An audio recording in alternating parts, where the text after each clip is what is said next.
tirar para cá, da cá. Boa noite, amigos e alunos do Instituto Batista Bíblico Fundamentalista. Hoje, dando continuidade a mais uma lição, a mais uma aula. Agradeço desde já a todos vocês que estão nos assistindo. E hoje vamos continuar com a aula 11, Panorama Doutrinário, né? E a lição 11,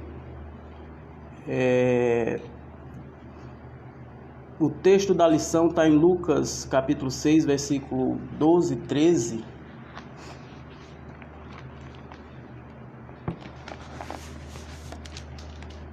Lembrando que a lição de hoje é eclesiologia, certo? Eclesiologia. Não foi colocado no slide aí, mas lembrando que é eclesiologia o tema, certo? Lição 11 com o tema eclesiologia, ou doutrina relativa à igreja, né? O texto da lição está em Lucas 6, capítulo do 12, versículo 12 e 13, né? Capítulo 6, versículo 12 e 13. Está escrito assim: E aconteceu que naqueles dias saiu ao monte a orar, e passou a noite em oração a Deus. E quando já era dia, chamou a si os seus discípulos e escolheu 12 deles, a quem também deu o nome de apóstolos. Agora temos o texto lá em 1 Coríntios 12, 28. Coríntios capítulo 12, versículo 28. Temos aí escrito na palavra de Deus: E a uns pôs Deus na igreja primeiramente apóstolos, em segundo lugar profetas, em terceiro doutores, depois milagres, depois dons de cura, socorros, governos e variedade de línguas. Enfatizando aí, e a uns pôs Deus na igreja primeiramente apóstolos. Isso em referência exatamente ao início da igreja, que a gente tem lá no primeiro texto, em Lucas 6, versículo 12, que aconteceu que naqueles dias saiu ao monte a orar e passou a noite em oração a Deus, e quando já era dia, chamou a si os seus discípulos e escolheu 12 deles, a quem também deu o nome de apóstolos. Temos aí o início da igreja, hoje com a lição voltada para esse tema, a igreja ou a eclesiologia, a doutrina da igreja. Lembrando que eu sou o irmão William Santos, o professor substituto, e vamos estar dando continuidade ao panorama doutrinário. Sou membro da Igreja Batista Fundamentalista em Soledade e estou substituindo o pastor Anísio, que é professor dessa disciplina. Então, vamos agora dar início. E o primeiro ponto que nós temos é exatamente eclesiologia, né? A igreja tem como fundamento o Novo Testamento, né? Aí nós temos aí exatamente a eclesiologia, que ela fala sobre a doutrina da igreja e deve ter como fundamento exatamente o Novo Testamento. Quando a gente procura dentro das Escrituras identificar a igreja que o Senhor Jesus Cristo edificou, né? Essa igreja, ela tem exatamente como fundamento somente as Escrituras. Como já é sabido, a Bíblia é composta de 2 testamentos, o Antigo e o Novo Testamento. O testamento é uma declaração escrita em que alguém expressa sua última vontade. Nós temos exatamente aí o Antigo e o Novo Testamento, e a igreja, ela aparece no Novo Testamento. Ela aparece no Novo Testamento.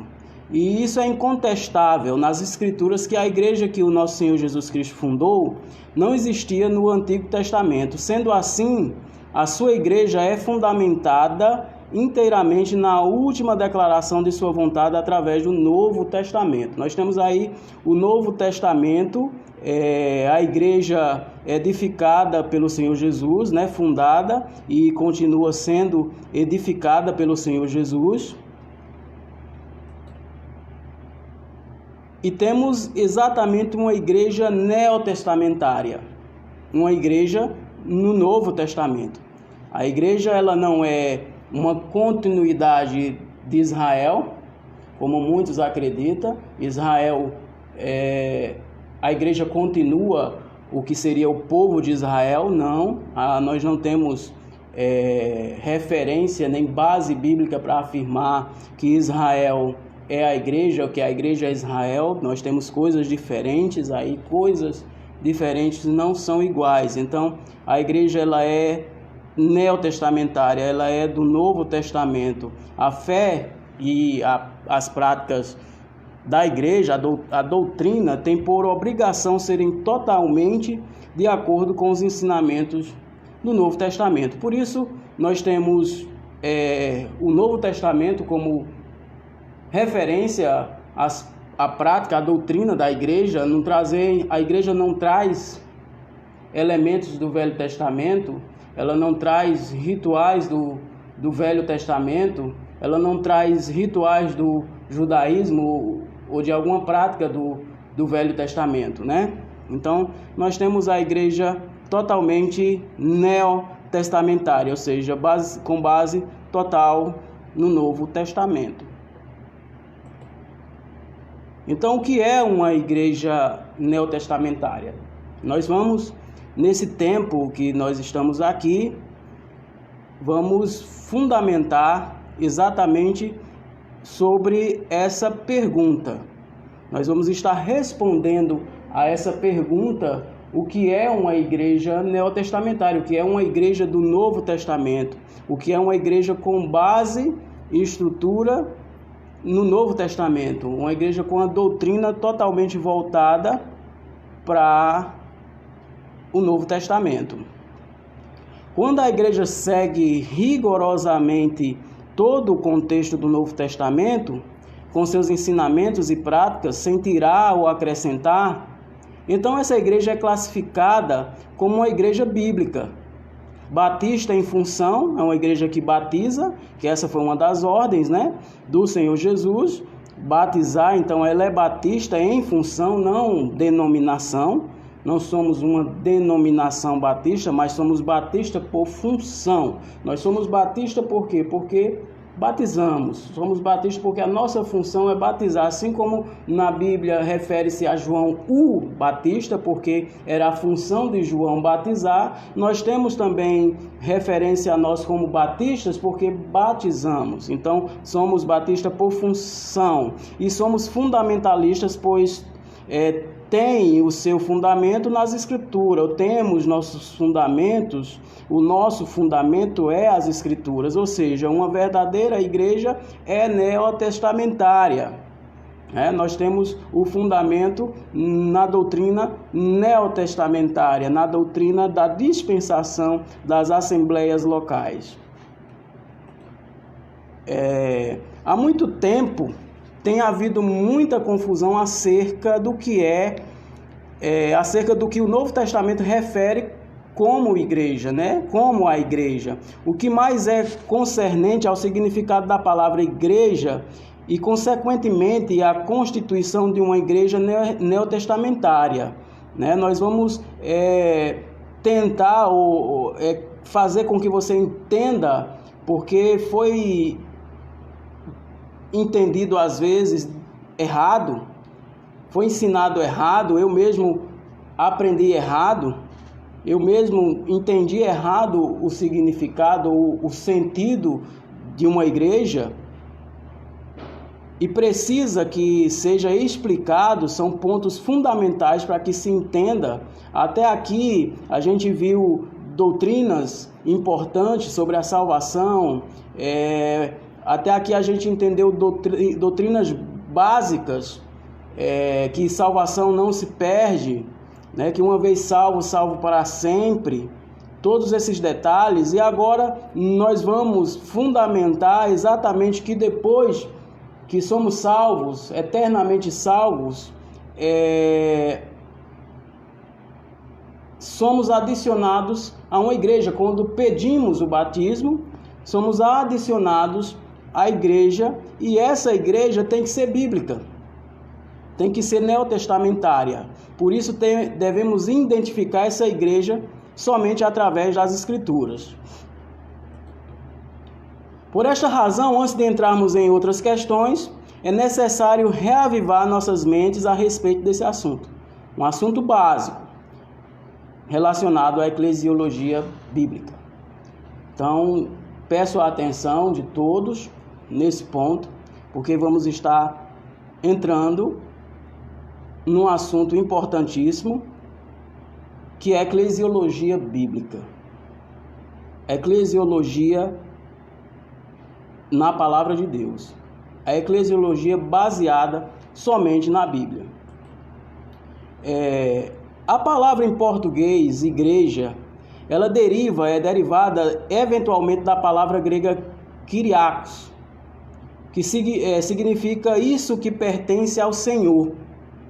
E como tal, não é uma tradução apropriada da palavra grega, usada para o ajuntamento, congregação do Senhor, do grego eclésia, uma palavra composta por ek, para fora de, e kalel, chamar. Como substantivo, ela refere-se a um ajuntamento de indivíduos chamado para fora de suas casas para se reunir em um local público. Então a gente tem aí uma diferença grande, uma discrepância grande na palavra que foi traduzida para o que realmente é a tradução literal da palavra eclésia, porque a palavra eclésia, ela não é kyriakos. Eclésia representa uma assembleia, uma congregação de pessoas. É um ajuntamento visível, onde pessoas estão reunidas, mas não algo que pertence ao Senhor, que isso seria referente, kyriakos também seria referente a uma caverna, a um lugar, qualquer lugar que foi consagrado ao Senhor, que pertence ao Senhor, um monte, algum lugar que pertence ao Senhor, podia se identificar como kyriakos. Mas não, a eclésia é exatamente uma congregação, isso vem do grego, isso vem do entendimento lá dos gregos. Os gregos, quando se reuniam em assembleia, em congregação, eles usavam a palavra eclésia. Se isto tivesse sempre sido mantido em mente, a ideia insensata de uma igreja universal nunca seria concebida. Os dois termos são mutuamente exclusivos. Em seu significado mais básico, esta palavra refere-se a uma assembleia de cidadãos reunidos fora de seus lares em algum lugar público. Uma assembleia, isso é o que o léxico grego diz, né? Um léxico do inglês, o inglês, ele diz sobre o que é a eclésia. É uma assembleia de cidadãos. Não tem nada a ver com universal, não tem nada a ver com algo que seja uma coisa em todo o planeta. Mesmo que é impossível conceber uma reunião de todo o planeta, de todas as pessoas do mundo, de todas as pessoas mortas e vivas, né? É inconcebível essa ideia, e no Novo Testamento a gente não vê nada relativo à Igreja Universal, porque são coisas diferentes. Não tem como reunir em assembleia universal. E mesmo que o sentido da Igreja do Senhor Jesus, quando se refere à Igreja do Senhor Jesus em funcionalidade, em função, ela batiza, ela se reúne, ela disciplina, ela tem exatamente funcionalidade. Ela é um organismo vivo e que está junto e que está ligado um ao outro. Então, quando temos pessoas reunidas, formando o corpo de Cristo, nós temos a igreja do Senhor Jesus. Então, é importante que se entenda que essa igreja ela deve estar reunida em um lugar e que essas pessoas devem estar devidamente batizadas. É fundamental entender que para fazer parte da igreja do Senhor Jesus, primeiro implica que a pessoa seja salva e depois batizada. Assim é a referência para que uma pessoa entre ao corpo de Cristo, é o batismo. Definição: eclésia na Grécia seria um ajuntamento, uma assembleia de cidadãos chamados para fora de suas casas a fim de se congregarem em um local. No Novo Testamento, cada assembleia ou cada eclésia, neotestamentária de crentes é um grupo local, um corpo local e organizado de pessoas que já foram salvas, depois pediram e foram submersas em água e arroladas como membros daquela assembleia local. É importante lembrar que tudo acontece em um lugar, em um local, ou seja, membros de uma igreja local são membros daquela igreja local. Membros da Igreja Batista em Soledade não são membros da Igreja Batista em Campina Grande, porque são duas igrejas locais.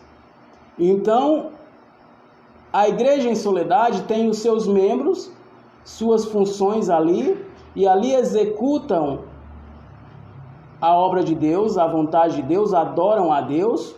Então, é uma igreja local. Campina Grande tem outra igreja local, o corpo, a representação do corpo de Cristo naquele local, a autoridade naquele local.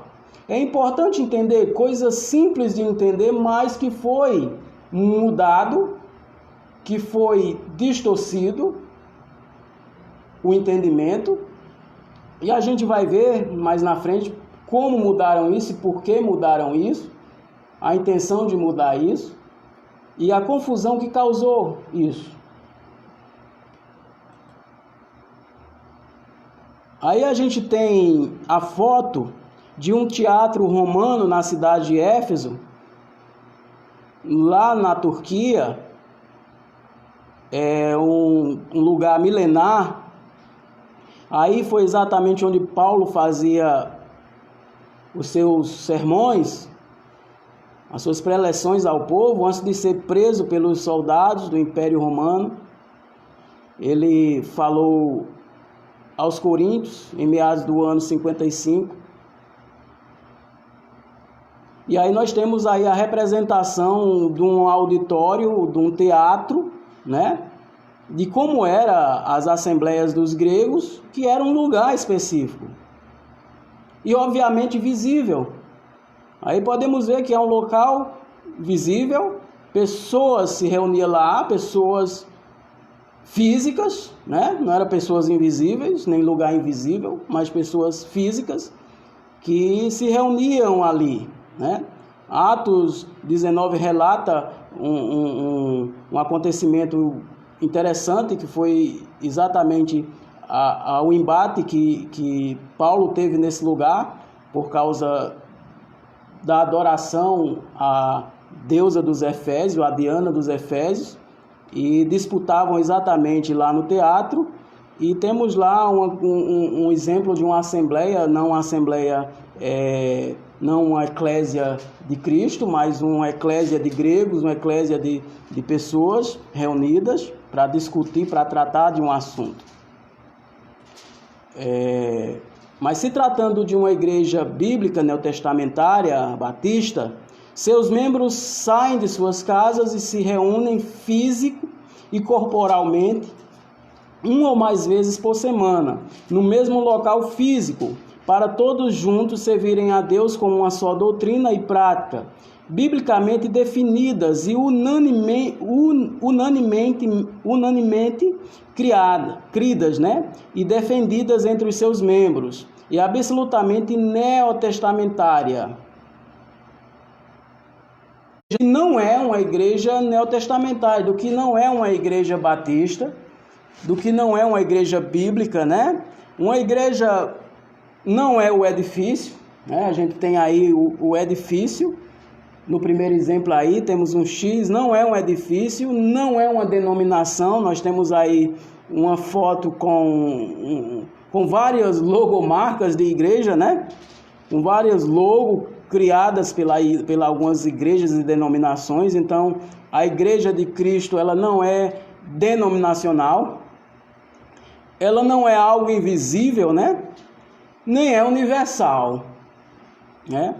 A Igreja de Cristo não é invisível, ela é física, visível, ela se reúne, ela é formada por pessoas que foram salvas e que foram biblicamente batizadas e que obedecem à palavra do Senhor. Então nós temos aí o exemplo do que não é a igreja. Não é o edifício, não é a denominação, não é algo invisível e nem muito menos universal. Hoje, existem muitas pessoas que acreditam em uma igreja universal, invisível. Acredita que todos os salvos pertencem ao corpo de Cristo. Elas confundem a igreja, que é o corpo, que está escrito lá em Efésios 4, 5, 5 e em 1 Coríntios 12, 27, né? Com a família de Deus, que está lá em Efésios 3, 15, né? É duas coisas diferentes. Igreja, o corpo de Cristo, e a família de Deus. São coisas totalmente diferentes. A família de Deus, o crente entra, faz parte, nasce exatamente quando crê. Quando crê, ele é salvo e a partir daquele momento ele é filho de Deus. Filho de Deus. Faz parte da família de Deus. Faz parte da família de Deus, que está em Efésios aí 3,15.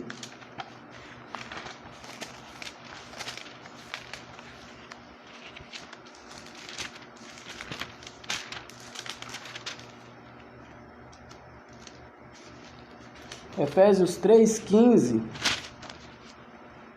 Do qual toda a família nos céus e na terra toma o nome. Está referindo-se à família de Deus, que todo salvo faz parte da família de Deus. Efésios 4, 5. Um só Senhor, uma só fé e um só batismo. Quando vem falar de batismo, é exatamente quando esse Filho de Deus a fazer parte de uma igreja local. Diferente de que família de Deus, que ele já fazia parte a partir do momento, ele já era participante da família de Deus quando é salvo, quando crê no Senhor Jesus como seu Salvador, somos feitos filhos de Deus, assim como está lá no Evangelho de João, capítulo 1. Veja que não é uma igreja bíblica, o que não é, né? Há várias versões dessa doutrina, dessa falsa doutrina, né? Mas a mais popular se acha nas notas da Bíblia Scofield. Você tem uma Bíblia Scofield, tem uma, mas não trouxe. Mas na Bíblia Scofield há uma nota que diz o seguinte: a igreja verdadeira é composta do número inteiro das pessoas regeneradas desde Pentecostes até a primeira ressurreição. Ele dá uma referência aí de 1 Coríntios 15, 52. Unidas a Cristo pelo batismo olha só, ele usa pelo batismo do Espírito Santo. 1 Coríntios 12, 12 e 13. Vamos lá em 1 Coríntios 12, 12 para ver se fala de batismo do Espírito Santo, se a referência está correta. 1 Coríntios 12, 12. Porque assim como o corpo é um e tem muitos membros, e todos os membros desse um corpo, sendo muitos, são um só corpo, assim é Cristo também. Essa é a referência que ele dá. No 13 diz, pois todos nós fomos batizados em um Espírito, formando um corpo, quer judeus, quer gregos, quer servos, quer livre, e todos temos bebidos de um Espírito. Até agora não falou de batismo do Espírito Santo, né?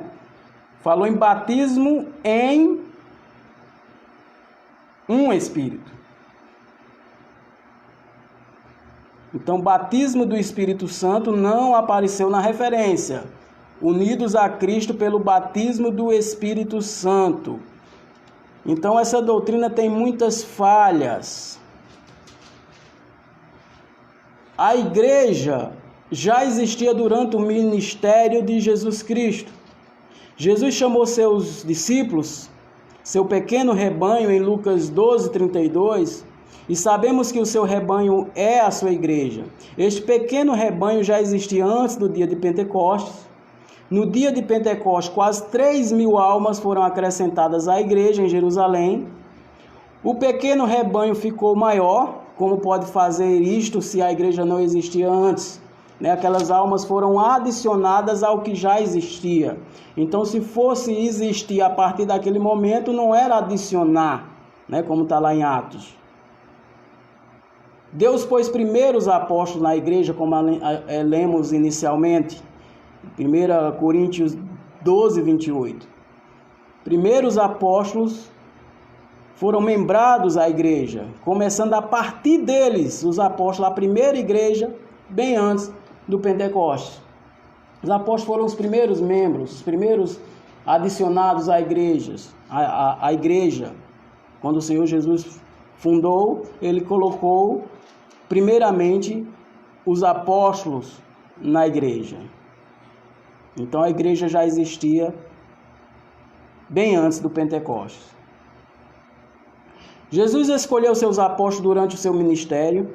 A igreja tinha sua funcionalidade durante o ministério de Cristo. Ou seja, a igreja já funcionava durante o ministério de Cristo, já batizava através dos discípulos. João 4, 1, 2 traz essa referência que os discípulos já batizavam. A igreja recebeu a ceia antes da morte de Cristo. Foi ensinada a praticar a disciplina durante o ministério de Cristo, em Mateus 18, 15. Até o 20 lá fala, em Mateus 18, exatamente de levar o irmão, o membro da igreja, até a igreja para ser disciplinado. A igreja recebeu a grande comissão de fazer discípulos, batizá-los, ensinar a sua palavra até os confins da terra, antes do dia de Pentecostes. Então temos a referência da igreja, Mateus 18, 15, 20. Podemos dar uma rápida passagem lá para vermos Jesus falando da igreja antes de Pentecostes. É importante lembrar desse detalhe que Jesus está mencionando a igreja antes do Pentecostes. Ele está falando em tempo presente. Mateus 18, capítulo 15. Está escrito assim: ora, se teu irmão pecar contra ti, vai e repreende-o entre ti e ele só. Se te ouvir, ganhaste a teu irmão. Mas se não te ouvir, leva ainda contigo 1 ou 2, para que pela boca de 2 ou 3 testemunhas toda a palavra seja confirmada. E se não as escutar, diz-o à igreja. Vendo aí? Diz-o à igreja, vai dizer à igreja quando ela for fundada. E se também não escutar a igreja, considera como um gentil e publicano. Considera como um incrédulo. Assim, aplica-se a disciplina, a separação. A igreja já pratica toda essa doutrina exatamente no ministério de Cristo. No ministério dele, a igreja já tem a sua funcionalidade perfeitamente organizada. Um outro erro que o Scofield ensina é que nós estamos unidos com Cristo através do batismo do Espírito. Os apóstolos todos já tinham crido em Jesus antes do dia de Pentecostes, já estavam unidos em Cristo. A linguagem da doutrina está errada. Essa doutrina, quando ela afirma batismo do Espírito, está errada. Ninguém jamais, nunca, jamais, em todo tempo, foi batizado pelo Espírito. Não devemos dizer batismo do Espírito, mas sim batismo no Espírito. A igreja foi batizada no Espírito no dia de Pentecostes por Jesus Cristo, mas, detalhe é que o Espírito Santo nunca batizou ninguém, nem vai batizar.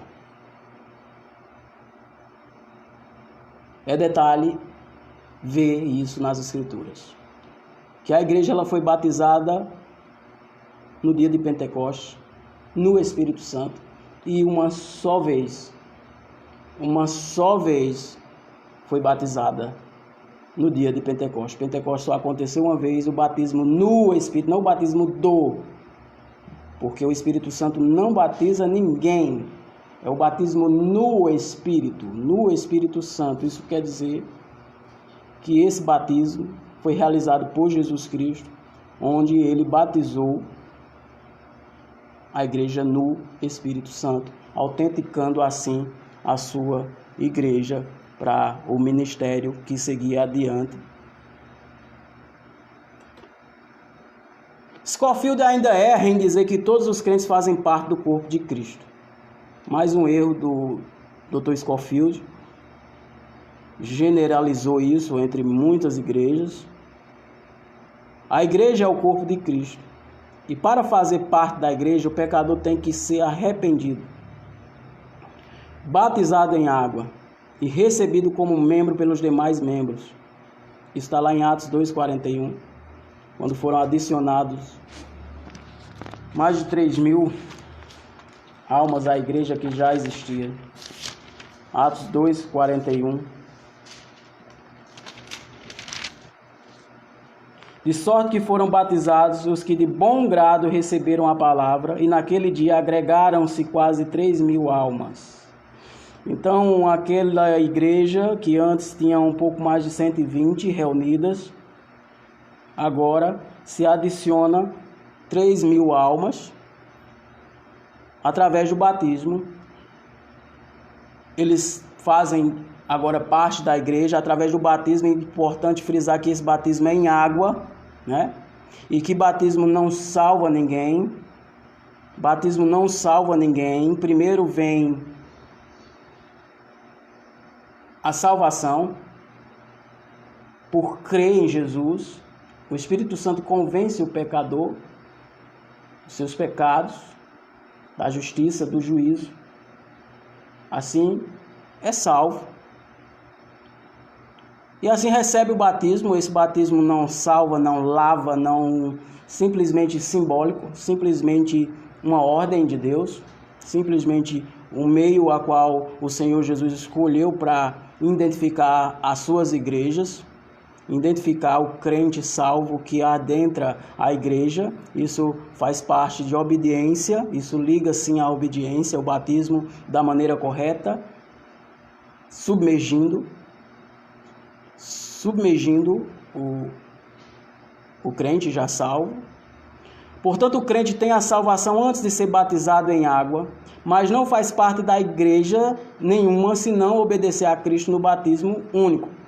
Ou seja, o batismo só acontece uma vez, quando o crente pede esse batismo a uma igreja verdadeira, a uma igreja neotestamentária, que tem autoridade para batizar, tem o candidato correto, que é a pessoa salva, tem o batizador correto, que é a igreja.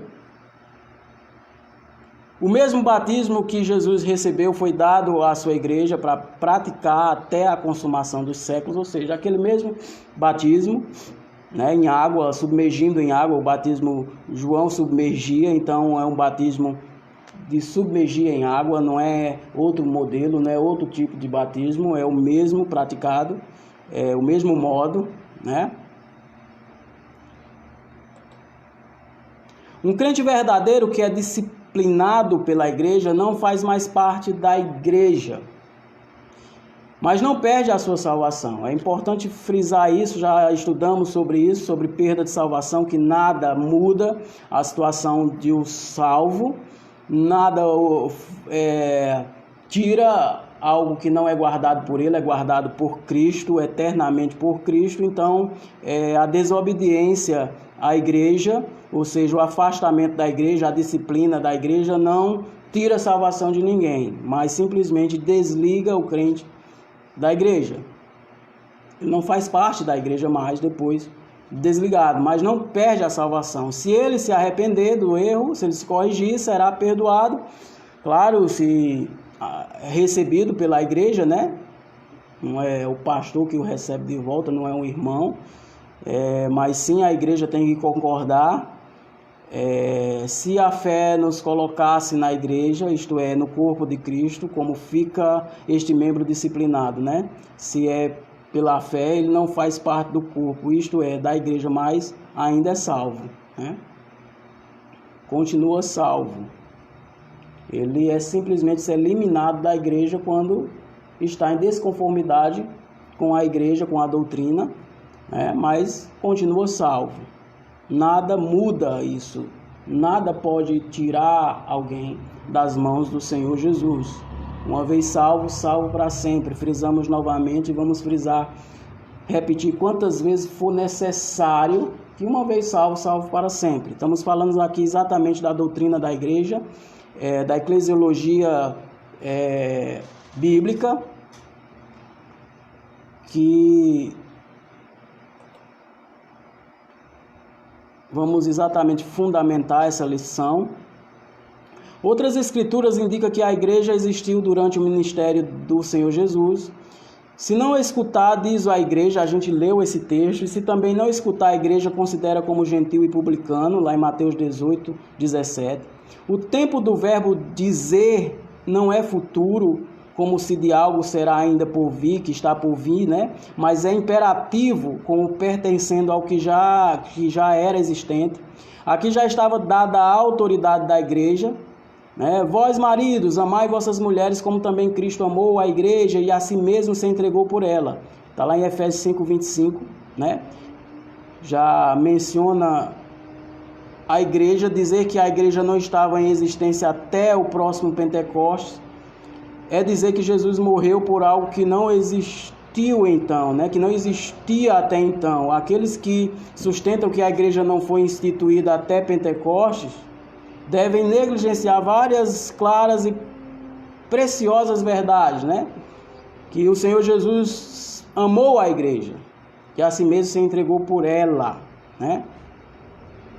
Então Jesus Cristo morreu por algo que já existia, que já estava em sua inteira funcionalidade viva.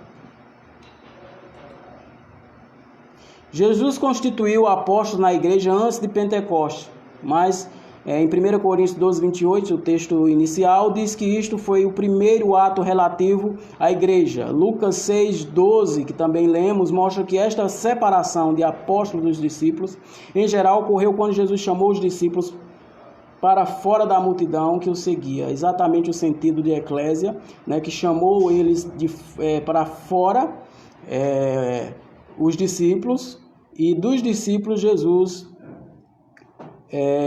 separa os apóstolos, e ali está a igreja, a primeira igreja neotestamentária, uma igreja batista, porque batizava. A função da igreja é batizar, é discipular, é ensinar. Por isso, lembrando que somos batistas por causa da palavra de Deus. Os pregadores batizavam sob a autoridade direta de Jesus antes do Pentecostes. João 4, 1, 2, está lá os apóstolos batizando. Vamos lá em 4, João 4:1, só dar uma passadinha rápida por lá. Evangelho de João, capítulo 4, versículo 1 e 2, diz: E quando o Senhor entendeu que os fariseus tinham ouvido o que Jesus fazia e batizava mais discípulos do que João. Temos aí os discípulos de Jesus, ainda que Jesus mesmo não batizava, mas os seus discípulos. Temos aí a igreja na sua inteira e completa funcionalidade, né? Funcionando muito bem, batizando. Por isso, uma igreja batista. O Senhor Jesus era batista, os apóstolos batista, a igreja sempre batizou. Se uma igreja deixa de ser batista, ela deixa de ser igreja. Jesus deu instruções à igreja e autoridade para a igreja disciplinar antes de Pentecostes. A gente já leu sobre isso lá em Mateus 18:15. Só uma reafirmação do que já foi dito lá atrás, que Jesus já instruiu a igreja, né?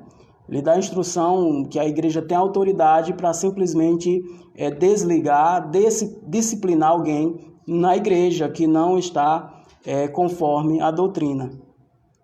A igreja teve um tesoureiro, distribuiu dinheiro para um propósito benevolente, né? Antes de Pentecostes, a igreja praticou isso, tinha uma tesouraria, por sinal, tinha um tesoureiro lá, Judas, né? Membrado à igreja, mostra que ser salvo é um requisito para ser membro da igreja, mas isso não quer dizer que todos os membros da igreja são salvos, né? O testemunho é importante na hora do batismo para ser membro da igreja, mas isso não quer dizer que a igreja não tenha entre seus membros pessoas que não foram salvas, né? Mas simplesmente declararam que foram salvas, assim como Judas Iscariotes estava lá, membro da igreja, um dos 12 apóstolos que foram adicionados à igreja, estava lá e não era salvo, né? Estava lá como enganador. Assim também hoje temos na igreja, e como sempre vai ter, pessoas que dão testemunho que foram salvas, mas que não são. Se temos uma congregação, isso é uma eclésia, né, reunida para ser bíblica, é necessário cumprir a funcionalidade de uma congregação bíblica. As duas ordenanças, ceia do Senhor e batismo dos salvos, que assim pedirem, é necessário essas duas ordenanças, que é o batismo. Missões, cumprir o ID, disciplinar a disciplina e a separação, ou seja, ceia do Senhor, batismo, lembrando que esse batismo é de pessoas que foram salvas, pessoas que se declaram ter sido salvas, que pedem o batismo, né? O batismo nunca é forçado, nunca é exigido de ninguém. É importante lembrar desse detalhe, que a igreja não força, não constrange ninguém a ser batizado, a fazer parte da igreja, porque entendemos que os membros da igreja do Senhor são adicionados por Ele. Essa motivação vem do Espírito Santo. O Espírito Santo é que impulsiona, que leva as pessoas a serem membradas à igreja. Por isso que o batismo deve ser pedido pelo aquele que já foi salvo.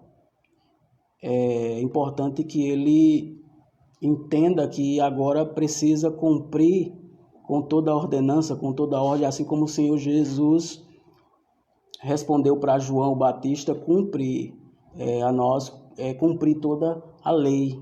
Então, toda a ordenança, lei quer dizer ordenança, né? Ordenança quer dizer lei. Então, faz parte de uma obediência, né? De algo que a gente está obedecendo. Então, ceia do Senhor e batismo é algo ordenado por Cristo. Faz parte do crente, deve fazer parte da vida do crente cumprir aquilo que foi lhe ordenado. Jesus instituiu a ceia do Senhor por sua própria autoridade antes do Pentecostes. Mateus 26, 26. A ceia do Senhor é uma ordenança da igreja ou não? Muitos não querem pensar assim. que eles possam ser livres para se conformar ao mundo religioso, né? Porque assim está lá em Mateus 26, Cristo instituindo a ceia e ordenando que se repita essa ordenança até que ele venha, né? Um pastor foi escolhido para a igreja antes do Pentecoste, João 21, 15 e 17. Isto foi outra vez pela própria autoridade de Jesus. Vamos lá ver o pastor escolhido por Jesus lá em João 21. Temos já um pastor, Cristo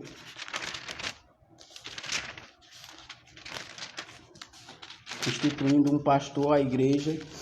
João 21, capítulo 15. Depois de terem jantado, disse Jesus a Simão Pedro: Simão, filho de Jonas, amas-me mais do que estes? E ele respondeu: Sim, Senhor, tu sabes que te amo. Disse-lhe: apacenta os meus cordeiros. Temos aí Jesus entregando o pastor e Pedro sendo o primeiro pastor ali, depois de Jesus, que Jesus já tinha sido o primeiro, mas depois de Jesus, o pastor, não primeiro papa, como alguns dizem, né? Mas foi um pastor, um simples pastor de uma igreja local, né? A igreja em Jerusalém. Temos aí Pedro sendo escolhido, a própria autoridade de Jesus, né? E isso bem antes do Pentecoste, né? Um pastor antes de Pentecoste, como é que vai ter um pastor pastoreando na igreja? Para alguns que dizem que a igreja não existia antes do Pentecoste, como é que tem um pastor sem igreja? O pastor é totalmente contrário ao que diz a palavra de Deus. A palavra de Deus está bem clara. Aí um pastor, os próprios Senhor Jesus dando essa autoridade, usando de autoridade, Jesus Cristo usando da sua autoridade, escolhendo um pastor para a igreja antes do Pentecoste. Cristo comissionou a igreja antes do Pentecoste, Mateus 28, 18. Vamos lá em Mateus 28, 18.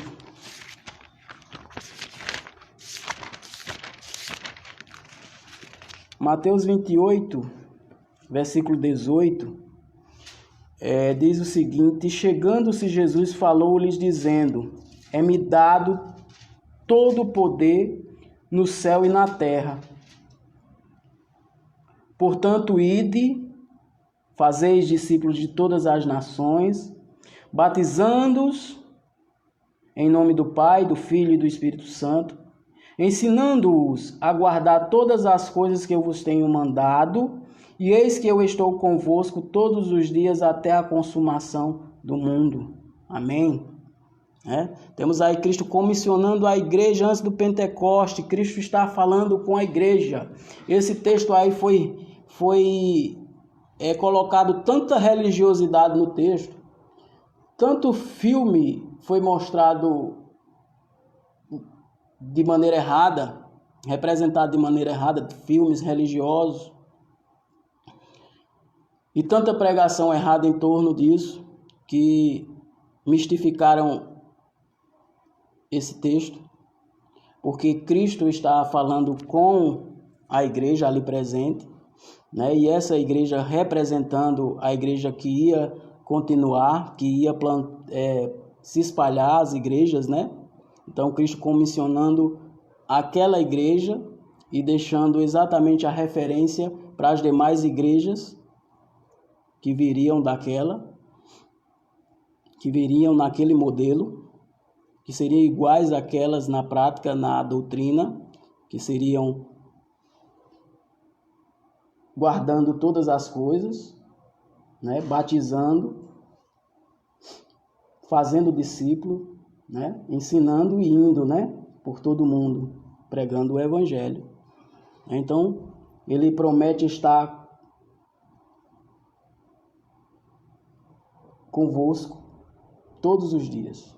Então, se o Senhor Jesus estivesse falando para os apóstolos especificadamente, por que ele ia dizer que estou convosco todos os dias, se os apóstolos morreram, né? Se aqueles que estavam ali presentes morreram, né?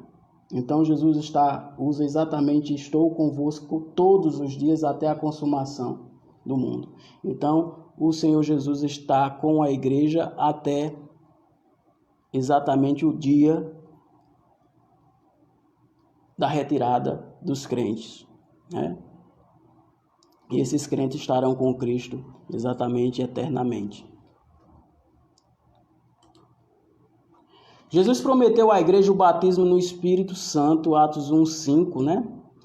Poderia algo que não existiu ser batizado no Espírito Santo, né?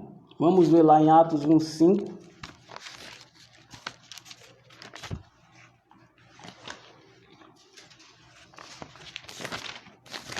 Atos 1:5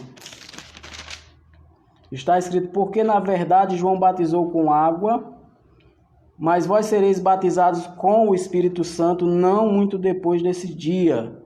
Atos capítulo 1, versículo 5, né? A promessa de batizar a igreja no Espírito Santo.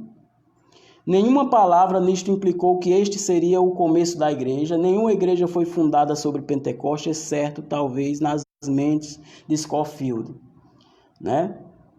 Na mente de Scofield e outros da sua opinião, nessas mentes aí, né, que entenderam que a igreja começou em Pentecostes, né, e assim se espalhou essa ideia. Depois a ideia vira doutrina, depois os seminários começam a ensinar, depois os pastores começam a repetir, depois muitas igrejas começam a ensinar da maneira errada, mas não tem nada referente que a igreja começou em Pentecostes, mas sim que já bem antes, já citamos os versículos, que a igreja começou a existir com o Senhor Jesus Cristo, escolhendo 12 apóstolos dentre os discípulos. Então temos lá em Lucas, capítulo 6, versículo 12, 13, o Senhor Jesus tirando dentre os salvos, dentre aqueles que estavam salvos, 12 discípulos. A igreja realizou uma reunião de negócio antes do Pentecostes e continuou o trabalho do Senhor como necessário para expedir seus trabalhos. Atos 1:15 e 2:1. Havia uma unidade no grupo durante todo esse tempo. A igreja estava reunida, estava obediente, estava aguardando a promessa, assim como o Senhor Jesus havia prometido. A igreja estava reunida, já não mais 12, mas 120. Mais de 120 estavam reunidas, estavam exatamente obedientes ao Senhor. A igreja realizou uma reunião de negócio antes do Pentecostes e continuou o trabalho do Senhor como necessário para expedir seus trabalhos. Atos 1:15 e 2:1. Havia uma unidade no grupo durante todo esse tempo. A igreja realizou exatamente uma reunião para a escolha daquele que ocuparia o lugar de Judas, né? A igreja exatamente executou um trabalho ali. Ela se reuniu em assembleia para constituir alguém no lugar de Judas. É importante esses detalhes que os queridos alunos que vão estar com o material disponibilizado no Google Sala de Aula em PDF, estejam lendo com atenção, procurando as referências lá. Vamos ter outras referências, podem estar vendo cada referência. É importante que vejam que nas Escrituras a igreja existiu exatamente no ministério de Cristo. Cristo fundou a igreja. Cristo, não o Espírito Santo, mas o Senhor Jesus Cristo, a quem instituiu, quem a fundou e quem a batizou no Espírito Santo. A igreja realizou uma reunião de negócio antes do Pentecostes, continuou o trabalho do Senhor como se necessário para expedir seus trabalhos. Havia unidade no grupo durante todo este tempo. 3.000 convertidos foram adicionados a esta assembleia, a esta igreja em Pentecostes. Atos 2:41, a que foram adicionados à igreja. A que foram adicionados se a igreja não existiu antes, né? Uma pergunta, aquilo que a gente já tinha perguntado antes, como se adiciona algo a algo que não existe, né? Só se adiciona algo quando algo já existe. Quando você não existe, não seria adicionar, mas fazer. Existem outros fatores numerosos que poderiam ser trazidos da Escritura para mostrar que a Igreja do Senhor era existente antes do Pentecostes.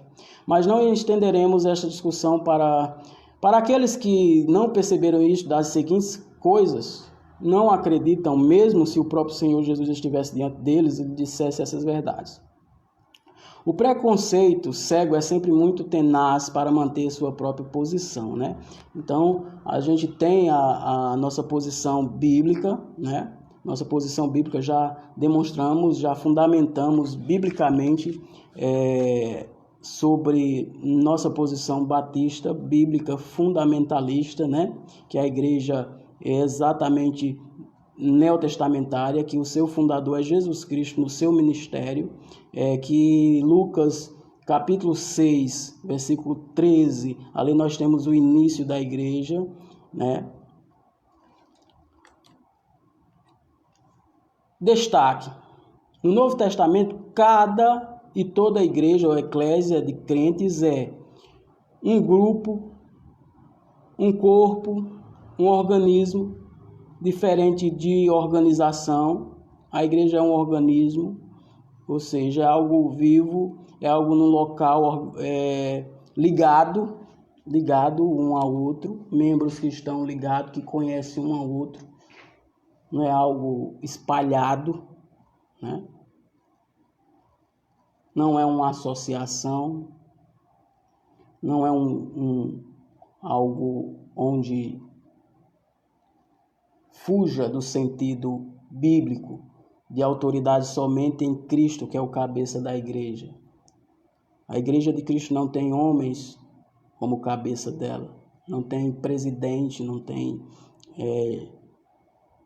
junta, não é universal, não é algo diferente do que está na Bíblia, ela é local. Ela está no local e aquela representatividade é local.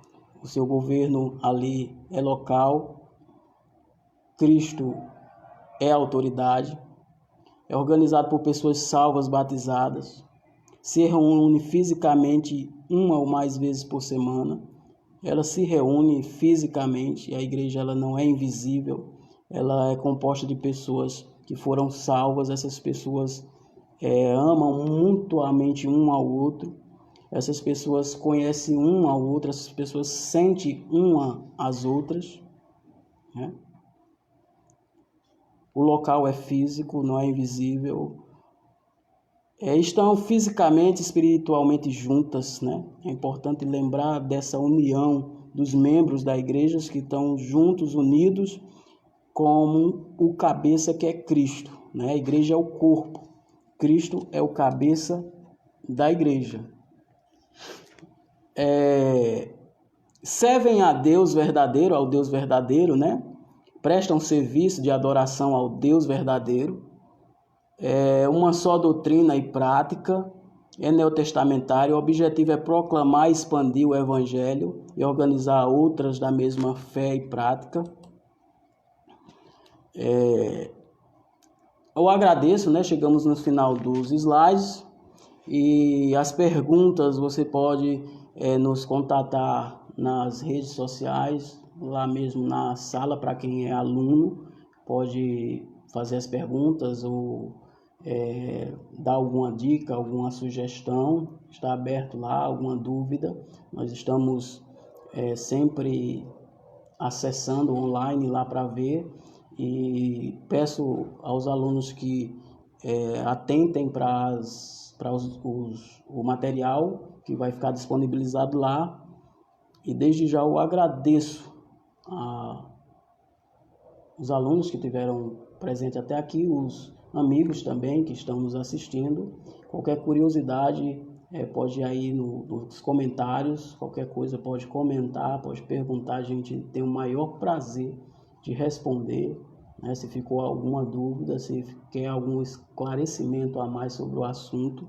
Claro que nós não podemos se estender muito aqui no vídeo, mas temos o cuidado de estar respondendo as perguntas, estar conversando. É nosso dever cuidar exatamente dessas pessoas que se interessaram, que se interessam pela doutrina, querem aprender, né? Estamos disponíveis. Desde já, uma boa noite e até a próxima aula.